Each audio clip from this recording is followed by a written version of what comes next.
Hey there, Empowered Tribe. It's Angela T. Moore. You are getting ready to experience the next episode of Empowered, a health and wellness podcast where I share my personal journey of health and healing, tips for mental and physical health, interviews with health and wellness experts and those bold enough and vulnerable enough to share their own journeys to empower you to succeed in yours. We know that life can be rewarding. It can also be challenging. It has its ups and downs, highs and lows. I learned that with a strong mind and a fit body, you are better able to grow through and grow from whatever life throws your way. My goal is to share journeys of health and wellness, as well as tips and information from extraordinary people all around the world to help you live an empowered life. My guest, Dr. Corey, is a traditional naturopathic doctor at Thrive on Life in Brighton, Michigan. She specializes in nutrition, iridology, herbology, essential oils, homeopathy, and sound healing energy work. Dr. Corey started her professional journey at Clayton College in holistic nutrition. She then went on to study naturopathic medicine at the Naturopathic Institute of Therapies and Education, earning her the title of Certified Naturopath. Dr. Corey is also the In-House Naturopathic Expert for the Better Health stores across Michigan. She is frequently seen on TV with Fox and ABC Detroit, representing better health on a wide range of health subjects. In this episode, Dr. Corey and I talk about GLP-1 drugs, such as Ozempic and Mounjaro. We discuss the benefits of these drugs, but we also have a frank and honest discussion about the risks. While these drugs are touted for being great for weight loss, it is important to know the potential short and long-term side effects that you may encounter during your weight loss journey. Dr. Corey also shares her top list of supplements that can be used as an alternative to GLP-1 drugs or simply as another way to support your wellness journey. And as we shared during the interview, it is still important to integrate healthy lifestyle strategies into your life so that you not only lose weight, but you also become a healthier version of you. I hope you enjoy the episode. Not too long ago, I briefly watched Oprah Winfrey's TV special, Shame, Blame, and the Weight Loss Revolution, in which she talked about GLP-1 drugs such as Ozempic and Mounjaro. Can you talk about what are GLP-1 drugs and how do they work? Yeah, of course. It is a big trend right now. I think most people might not know that name, but if they dig a little deeper, the brand names like Ozempic, Wegovy, they probably know someone in their immediate circle that is, interested or taking these drugs for sure. So GLP-1 drugs, and I can get into it a little bit deeper, but they actually work by slowing down our gastric emptying and also by triggering, receptors in the brain to kind of make you feel like you're not hungry. They don't necessarily stop cravings for food, but if you're feeling full, like literally feeling and thinking full, the hope is that you're going to not eat, right? So these drugs were actually what they found, believe it or not, is a hormone from a reptile in the Southwest, the Gila monster. And this hormone of the Gila monster, they make this hormone because it puts them into a slower state for hibernation, right? The temperatures are getting too hot at that time, right? So they slow down all their, metabolic processes, all their processes to basically go in this hibernative state. But this hibernative state also sustains blood sugar. So these GLP-1 drugs were initially introduced for diabetes, right? To sustain blood sugar. But let me tell you, it's a synthetic hormone. We're not putting the actual hormone, but it is synthesized from this Gila monster, right? We're not going into a state of hibernation as a human being, right? So what are some of the other side effects? Well, they also saw that when they gave it to these diabetic patients, they were not feeling that hungry, right? So then they thought, wow, there's a huge market with weight loss. Let's open it up to that. But see, in weight loss, The Ozempic is more for, diabetes. The different names like Wegovy and Zepbound are for the weight loss. They're giving about double the dose of this reptilian hormone, right? To make us kind of our body go into this state like we're hibernating. But it does. It slows down the gastric emptying. So we feel fuller longer. It sends signals to our brain that we feel fuller longer. But my stance as a naturopath is, are these safe long-term? Are there naturopathic solutions, right, that really empower us for the long term? So I hope that kind of answers your question. It does. Now, one of the things that I wanted to talk about, and you were kind of going into this, because I have to say that the one thing that troubles me about anytime there's a breakthrough or a revolution is that it's often one-sided, and it doesn't tell the whole story. So much is said about the positive benefits, and very little is said about the negative side effects. Mm-hmm. And I think you were kind of getting into that, and I think it's a perfect opportunity to kind of get into that in more detail, because I know that a lot of people are turning to these drugs for weight loss, but I think it's very important anytime that you're doing something that you have the whole story, so that you go into that story, that journey, well informed, and you're making decisions based on having all the information and not just bits and parts that may short term serve you, but long term may cause you harm. So what are the negative short term and long lasting side effects of these drugs? Yeah, well, just, to put it just very mildly, a lot of these people that are, turning to it for weight loss, they're overweight and they're probably not eating the healthiest, right? The foods that really sustain us on, longevity and life, right? So they feel full, but are we changing our eating patterns, right? And so they're probably eating a lot of the same foods, right? Are they getting enough good nutrition, phytonutrients, protein? Because one of the main side effects, we see it's called, the Ozempic phase, and it's literally cachexia, which is starvation of the body. We see that in states of like cancer and these really, ongoing disease states. So it's a wasting away. They're literally starving their body on these drugs and not getting, the right nutrients. And then one of the most common side effects is vomiting, nausea, just that feeling of malaise. Your stomach, peristalsis and intestinal peristalsis is kind of stopping, right? So then things are coming up, right? We're not metabolizing our food correctly. We had two friends that traveled down to Cabo on a vacation that were taking this. And it was, 85, 90 degrees out during the day, and they were freezing. They were shivering, right? That's not normal. There's also headaches, blurred vision. Some of the drug companies put it out there that the long-term side effects could potentially lead to things like thyroid cancer, right? That's not okay. And then one of the big things is when people stop, they're getting a known thing called gastroparesis, which is literally paralysis of the stomach and the intestines.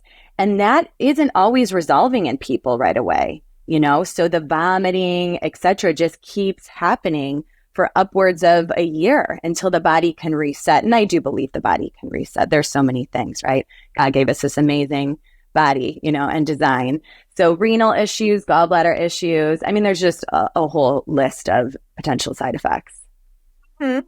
Now, one of the things that I did see in my research was that, and you can tell me if this is true or not, that when you stop the medication, that you can resume weight gain. So you can actually start gaining weight again. Yeah. What's being reported is that about 5 weeks after stopping the medication, that your entire, you're ravenously hungry, right? Because you've been essentially starving yourself for the duration of how long you've done it, right? And so people are gaining the weight back and then some, right? Because they've literally been in starvation mode. So yeah, the weight gain comes back. Okay, gotcha. That is to say, though, really quick, Angela, that is to say, yeah, sure, if they're combining it with lifestyle changes, right? Mm-hmm. Like the mindset is, I'm going to do this, but I'm also going to start going onto an exercise program. I'm going to start changing the kinds of foods I eat. And if they've shaped their life around this drug that way, then it could be successful. But there's a lot of people that are just using it as their magic bullet, if you will.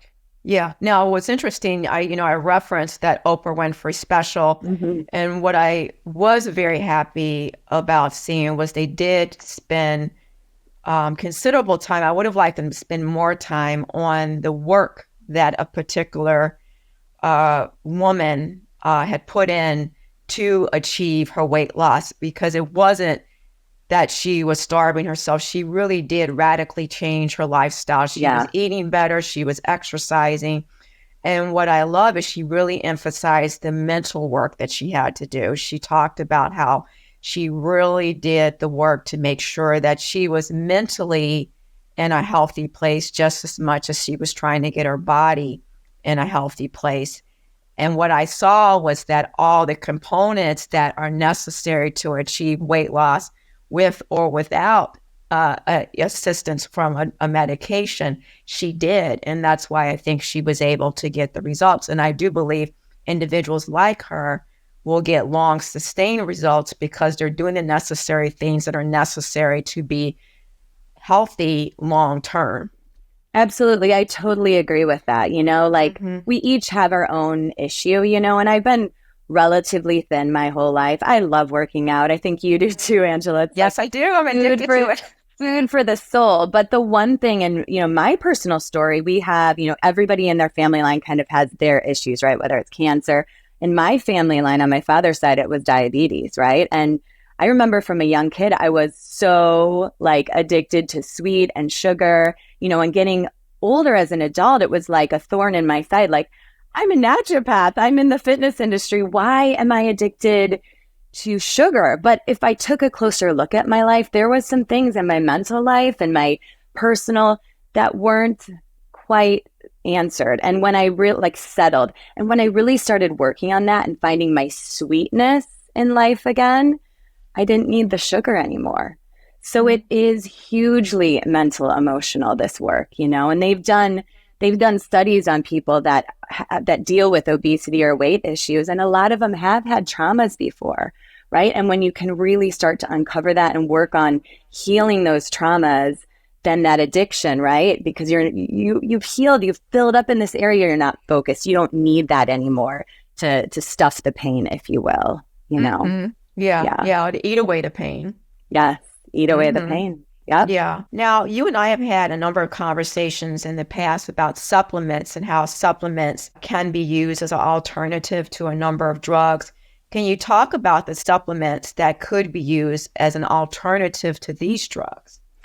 Yeah. So I put together 8 supplements, and there's more, but these were my 8 top supplements that kind of filled in little nuances of weight and why we gain weight. And I did this for the Better Health Store. Since last year in the fall, I've been picking out seasonally 8 to 10 supplements that kind of represent what's going on at that time, diving deeper into it, because we walk into a store and we're overwhelmed. What do we need? So since I'm doing these classes and I'm talking with you on the GLP-1 drugs, Ozempic, Wegovy, I thought that'd be perfect to make the Better Health Dr. Corey's Picks these supplements, right? So one of the first supplements I chose was the exogenous ketones, or things that spark ketones in the body, like MCT oil, collagen, good fats. So I love the exogenous ketones. They're the same molecule that our body makes when we're in a state of ketosis. And when you're in a state of ketosis, your thinking is clear, you have more energy, you're naturally satiated, so you're not hungry. You get hungry, but you're not ravenously looking for the next thing all the time. And I love it. They make it usually in a powder form. You can mix it up in a shaker bottle and drink it down. It radically changed my microbiome because I wasn't addicted to the sugar anymore.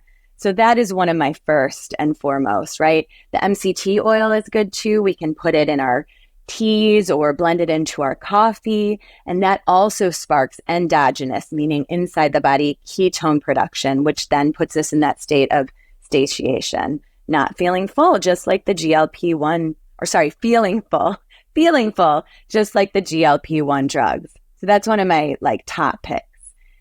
Then one of the other ones I picked was chromium. Have you heard of, use of chromium? Chromium is actually the chief mineral that our pancreas needs for blood sugar regulation. And we know there's this brittle up and down roller coaster with a lot of people, which is why they're overeating. They can't get their blood sugar stabilized. So when we take chromium, it really helps get the pancreas stabilizing insulin. So that's a huge one. Another one that I picked is berberine. Berberine is really hot right now, and it is seen a lot with chromium too as a pair. I know Dr. Mercola has a brand, chromium and berberine, but berberine really helps with that metabolic inflexibility that so many people are suffering with right now. So it's working with, diabetes, it's working with cardiovascular issues, it's working with gut dysfunction. It is a phenomenal herb. And then another one I picked was psyllium, right? Because psyllium works weight loss by helping with elimination, right? If we're not eliminating properly, we're holding on to extra weight or, toxins in our gut microbiome. So by adding in psyllium, which is a fiber and a bulking agent, it helps to remove, toxins from the colon. And a lot of people are walking around with 5 to 10 pounds extra matter in their body that they really need to eliminate. I know it sounds lovely, but it is true. Most people, especially in the US, have some form of gut dysbiosis, from Crohn's to celiac to just, irritable bowel. And by taking things like this, it really soothes and helps, put the gut back in its proper state. So there's other ones if you want me to get into it, but those are some of my top picks. Yeah, do you have a few more? Yeah, for sure. So I also picked cinnamon. Cinnamon is a thermogenic, and it also is really rich in the mineral chromium. So it helps with anti-inflammatory properties in the body. It will help if people don't want to take the actual mineral, they can take cinnamon, which helps with, my mom's doing a blend right now with cinnamon, turmeric, and ginger, and her pain and her joints is radically down. She also sometimes has blood sugar issues like I have in the past.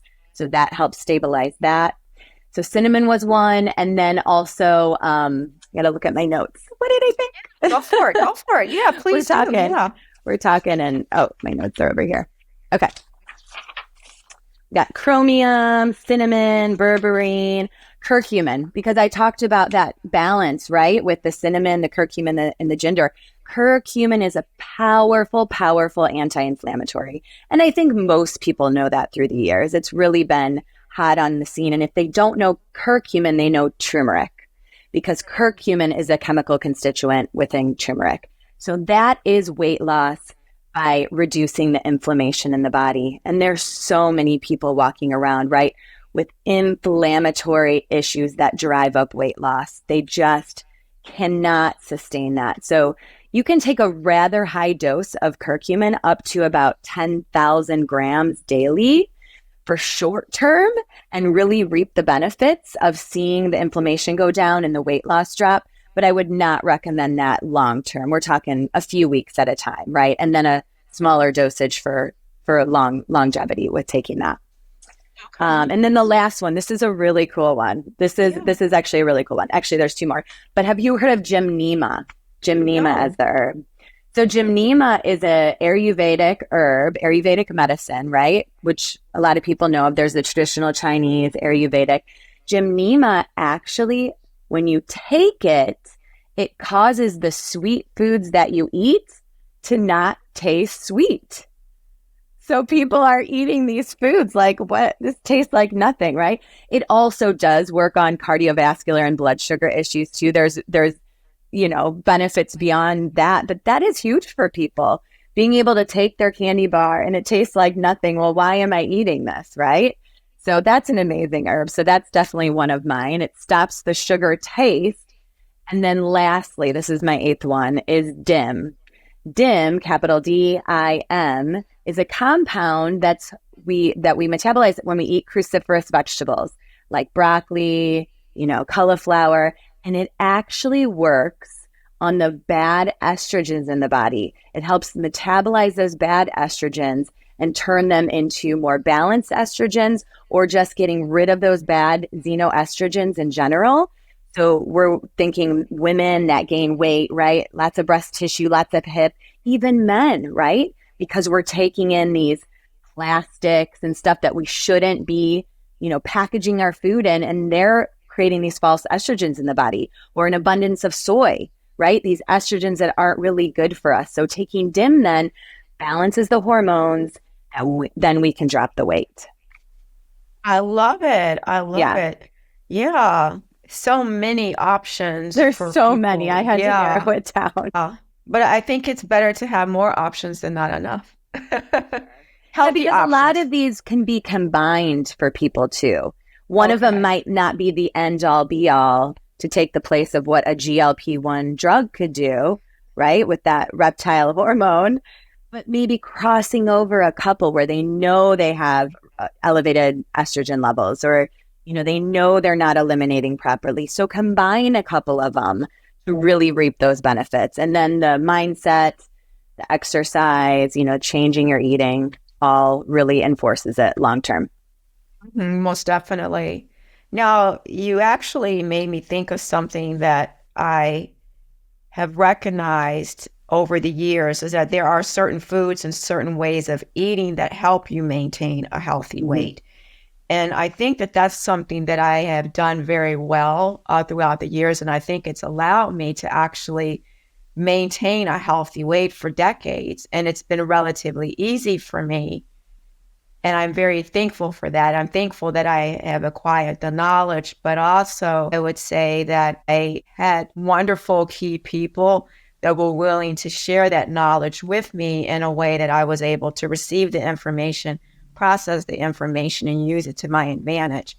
And that's why I have shows like this, is because I want to be able to provide people with the information so that they too can make informed decisions. Because the thing that I would think would be so frustrating is to want to be healthy and to not have the information, the knowledge, and the resources to do it. That to me would be so frustrating. Yeah. And I think as we learn, and if we have the knowledge and the wisdom to share it with others, I think if we can, we have a responsibility to do it so that other people can be healthy like we aspire to be. So going back to my question, how can someone use food in various styles of eating to help them to achieve and sustain a healthy weight? Yeah. And I love that you really give your personal testimony too. It's important for people to hear, right? Just we're real people, we struggled with this, we haven't struggled with that, but yeah, I'm kind of like you. I'm blessed. I'm lucky because it has been a focus of mine, health for my life. So, I could have gone down that road of being overweight, but it's always been a focus of mine of eating healthy. What's the best diet for me? Working with other people to find that for them. And I really, truly believe there isn't one set diet that works for everyone. And I think that's why some people that get into these dietary groups or plans, it's like it works for some people, but it doesn't for others. And I don't know if you've seen that working with people too. You got to tweak things a little bit, right? Being in the fitness industry, it used to be small mini meals, throughout the day. And that's great. But if you're, you have to be really balanced with it, because some people with blood sugar issues, you're constantly sparking your insulin all day and it's taking them on a huge ride, So, but that can be really effective. Small little meals throughout the day. Sometimes people do better, with the intermittent fasting where they're not, eating, during the morning, maybe let's say, and they're taking their window of eating down into a 6-hour, 8-hour window. I find that can be really effective with people as well. But some of my women that come and see me with like endocrine issues, they might not thrive on that, So you really have to meet the individual where they are. One thing I look at, and this because you and I have had talk in the past, is blood type, right? This was the pioneered work of Dr. Diadamo, who started looking at his, clients and patients that came to him, and where one food really resonated in one person, it didn't in another. He started looking at how foods actually affect the blood and different organs, and he started mapping it out, right? So, if you're an O blood type, you're more of the true carnivore of the blood types, right? If you're an A blood type on the other end of the spectrum, you're going to do the best of all the blood types, being a vegetarian or doing more of a vegetarian, maybe fish, light chicken. But I've seen total exceptions to this rule too. So again, I can't say 100% this is absolutely the way to go. I'm not in that mindset. There's also the work of Dr. William Walcott, where he looked at the metabolic typing diet, right? How we are, how our nervous system is wired. If we're a sympathetic, very, type A personality, we're going to do better on more vegetarian type foods. If we're a little bit more parasympathetic, laid back, we got a messy room, but don't touch your mess, because if you move my mess, I'm not going to know where my stuff is. They're going to do better on more of a bone broth, rich foods with meats and stuff like that. So I'm an O blood type, but I'm a type A personality. So yes, I can eat the beef, but I can also do vegetarian for a couple of days, So I like to marry a lot of things together and look at the individual that comes to me, right? There's other things too, like if you are just can't get a hold on your food, work with someone like you, Angela, or someone like me. Do a short-term fast, but a guided fast, right? To kind of reset the signaling, reset the stomach, let it shrink down a little bit, reset your body's, feelings towards food. And when it's not like you're not eating for 3 days, but a guided fast, right? So then when you start eating again, you're like, that portion's that is too big. I don't know how I could have eaten that before. That's a great thing. And also looking at aspects of the ketogenic diet as well. I'm not necessarily keto long-term for the rest of your life, but when you can kind of get in that state of ketosis, just like when I talked about the exogenous ketones, taking those, you feel satiated. You feel full. You are not looking for your next meal. Your brain is on, your thinking is on, right? So there's lots of things that you can do to kind of reset and, eat healthy, right? Mm-hmm, mm-hmm. Now, understanding that there is widespread metabolic dysfunction, what are some of the factors that cause metabolic issues in the first place? Yeah. So, there's just a lot going on right now with, just dietary, the body, this craving, just degradation of the body. So I'll just kind of go through what comes to mind. One thing is we've really polluted our lands and the food that we're consuming, right? With, the pesticides, the Roundup that metabolizes into glyphosate, and it's literally destroying our gut microbiome. We're not absorbing the nutrients that we, should be getting from our food, and the food that we're eating is devoid of a lot of nutrients because we're eating commercial agriculture that doesn't have all these 80 some trace minerals represented that should be, present like in our good organic soil. So people aren't absorbing, their gut microbiome is messed up. They're ravenously hungry because when they do eat food, they're not getting the nutrients they need. And so their body keeps sending signals. I need more. But then it's processed foods too, right? Most of the food in the store is processed, and then they put in, synthetic minerals or, vitamins, and it's not really what our body needs.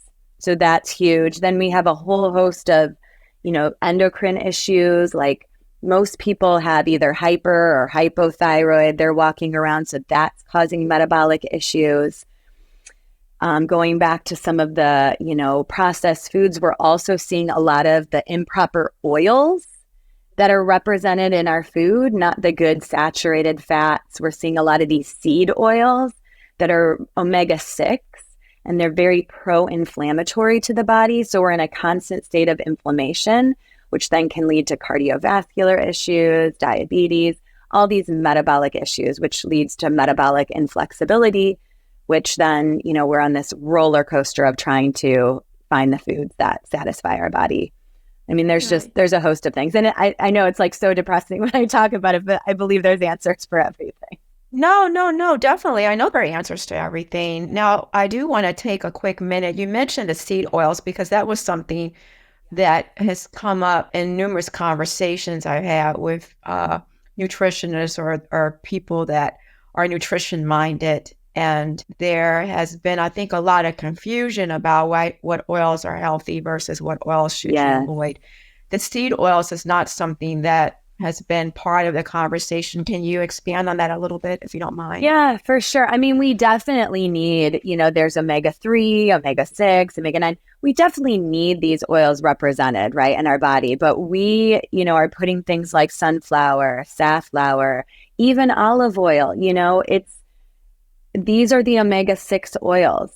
And, 100 years ago, we didn't have these represented in our diet like we do today, right? We had much more omega-3s from fish and, just animal products that, lard, butter, all these things that really cause stable cells, right? The cell membrane and our cells to be very, very stable, right? These omega-6 oils are now like much higher in ratio that we're getting than these omega-3s. Think good fish oil, think DHA, EPA. These are these great, krill oil, fish oil that we should be really taking a lot of.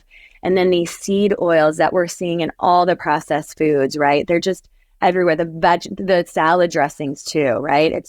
They're just everywhere, from canola to safflower to sunflower. I mean, avocado, all of it. And I'm not saying those are bad.